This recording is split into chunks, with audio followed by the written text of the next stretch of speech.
Olá pessoal, continuando os nossos vídeos sobre Leonardo da Vinci, eu vou falar um pouco da minha decepção.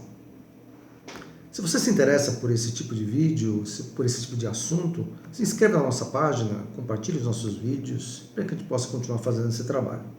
Bom, quem me conhece, quem acompanha os nossos vídeos sobre Leonardo da Vinci, sabe que essa história começou porque eu escrevi um livro chamado Memórias de Leonardo, Leonardo com I, porque Leonardo da Vinci, na verdade, foi batizado como Leonardo e não como Leonardo.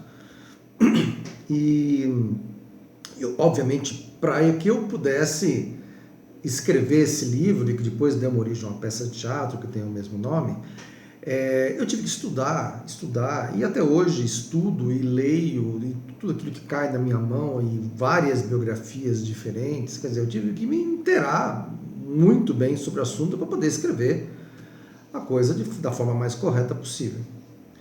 E as pessoas às vezes perguntam, e você que agora que estudou e que leu bastante sobre Leonardo da Vinci, qual é a impressão que você tem sobre esse personagem? E a impressão é justamente essa palavra, decepção. Decepção porque, para quem não estuda muito a fundo a biografia de Leonardo da Vinci, você só vai encontrar os grandes feitos, as grandes coisas que ele fez. Ele é considerado o paradigma do homem do Renascimento, um homem que tinha uma cultura excepcional, que falava com a mesma desenvoltura de pintura e de geologia e de biologia, e não era bem assim. Infelizmente, a gente tem que admitir que algumas coisas são bem exageradas com relação a ele.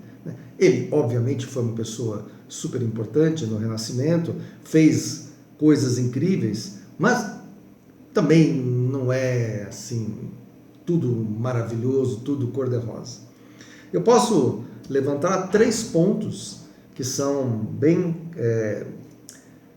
característicos de Leonardo da Vinci e que mostram que, antes de tudo, ele era uma pessoa que tinha os seus defeitos, suas falhas, como todo mundo, né? Ele não era um ser divino, ele era um grande artista, mas com uma série de limitações. A primeira coisa que eu vejo nele, que eu descobri, na verdade, não sei se vocês sabem, mas eu sou professor de anatomia e eu tinha o hábito de mostrar aos alunos de anatomia os desenhos anatômicos de Leonardo da Vinci. Ele fez vários desenhos anatômicos em 2 momentos diferentes da vida dele. E a gente tinha uma brincadeira que eu faço ainda na sala de aula, que é dar uma aula sobre um determinado assunto, por exemplo, ossos da mão. Aí a gente colocava os desenhos lá da Vinci e falava, agora vocês vão procurar defeitos, falhas nos desenhos anatômicos de Leonardo da Vinci. E eu comecei a perceber que tinha um monte de erros anatômicos nas representações que Leonardo da Vinci fazia. Coisas grosseiras, às vezes, como faltar um osso, por exemplo, ou colocar um osso a mais. Quer dizer, desenhos assim, ele tem alguns desenhos, por exemplo, da coluna, uns são muito bem feitos, outros não passam nem de um esquema, de tão errados e fora de contexto, enfim. Quer dizer, obviamente tudo é desculpável, ele não tinha muito tempo para ficar com os cadáveres, ele tinha que presumir algumas coisas. Então a gente percebe assim que, como ele tinha uma habilidade de desenho muito boa, ele simplesmente completava o desenho, não com uma precisão anatômica, mas completava da cabeça dele, daquilo que ele achava que era, e aí vem uma série de erros e situações de descrição anatômica bem equivocadas, né? Uma outra coisa que, estudando ele, que nos chamou bastante atenção é a frequência com que ele não terminava os trabalhos dele. Sem exagero, você coloca todas as obras de Leonardo da Vinci numa sala de 5x5. Ele que começou e terminou tem muito pouca coisa mesmo, né? Um catálogo é uma lista de uma página das coisas que ele efetivamente terminou. E tem uma lista imensa de coisas que ele começou e não terminou, desde tratados de pintura, a tratados de anatomia, a uma série de pinturas, a uma série de outras obras que ele deixou pelo meio do caminho, e isso é uma coisa que depõe contra o artista. E, por terceiro, uma coisa que sempre achei que foi uma coisa muito pesada na biografia de Leonardo da Vinci, é que, de alguma forma, em algum momento, Leonardo da Vinci foi um pedófilo. Ele foi um pedófilo porque ele pegou, entre aspas, para criar um menino de 10 anos de idade, que ele se apaixonou por esse menino, se apaixonou de forma sexual e passou a conviver com esse menino. Esse menino passou a ser o seu amante, o seu aprendiz, chamava Giacomo, o apelido dele era Salai, e isso para mim é uma coisa muito pesada. É lógico que se as pessoas tentam contextualizar historicamente, naquela época a coisa não era bem assim.